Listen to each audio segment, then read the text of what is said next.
Kitalo naye afudde. Pastor Bugingo takikkiriza. Maniriza ku Fadi TV yugi. Nina kusaba osubscribinga bambi osigale nga otufollowinga. Eno bagita Fadi TV yugi. Twanis updates ezina value. Twanis updates eziba zitambula ku side yaffe no mu Uganda yaffe.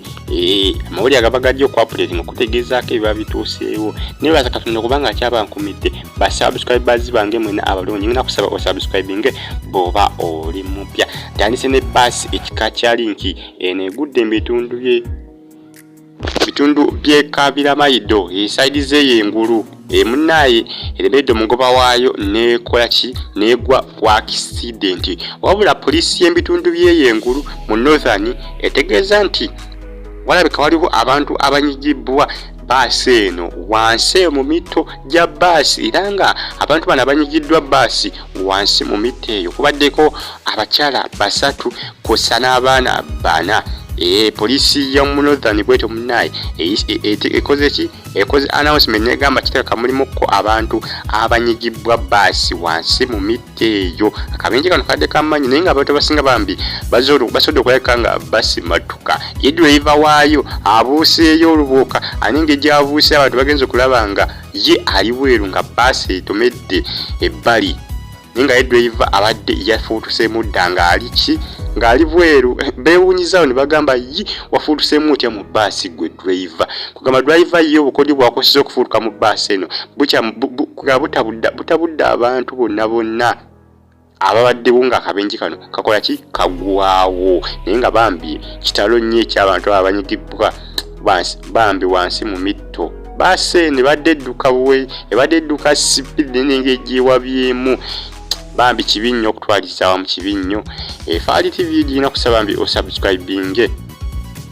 Pastor Bugingo ayitiddwa kooti olunaku olw'enkya. Pastor Bugingo takikiriza kubanga kooti emuyise ayitiddwa kooti olunaku olw'enkya.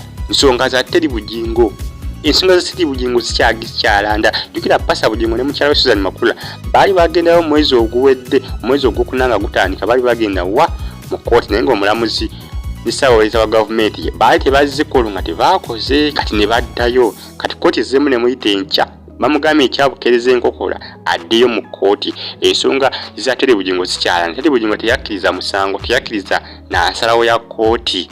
Ensalawo ya kooti bwati wagikiriza obuso okuddamu n'okola ki n'ogenda n'ojulira kati Teddy Bugingo yajulira era Pastor Bugingo omusango akyagulimu nnyo omuntu nga muvuganya gwovuganya naye musango watakkiriza musango kooti nkyesazeewo kooti emu omwaganya okuddamu n'akola ki n'ajulira kati Teddy Bugingo yazzeemu okujulira. Bannange Pastor Bugingo bayinza kananga bamuwangudde mu musango guno. Omanyiza esinga bagamba bw'onyigiriza ennyindo ogireeta omusaayi.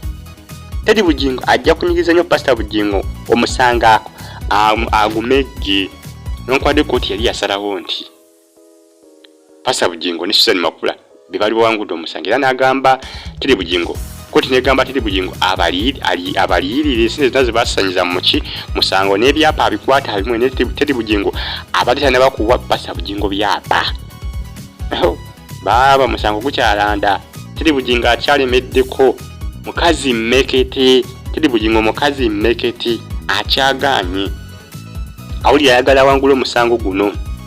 Pastor Bugingo bamuyise enkya n'omukyala Susan Makula mu kooti enkya bagamba babukereza enkokola omwabi wa gavumenti ajja kubaayo era bamugambye agendeyo wabula ne Teddy Bugingo naye babayise basatu bonna babeereyo mu kooti olunaku olw'enkya. Fadi TV gina kusaba osubscribing fans updates eziyina value. Pastor Bugingo omusango yali amanya agwangudde naye omusango gukyakambidde omusango gukyaganye yeebuuza ekyokukola kiki ekigenda mu maaso mu bwongo bwe yali amanya omusango aguwuse buva naye emisango atomala gagiwuta buva batyo.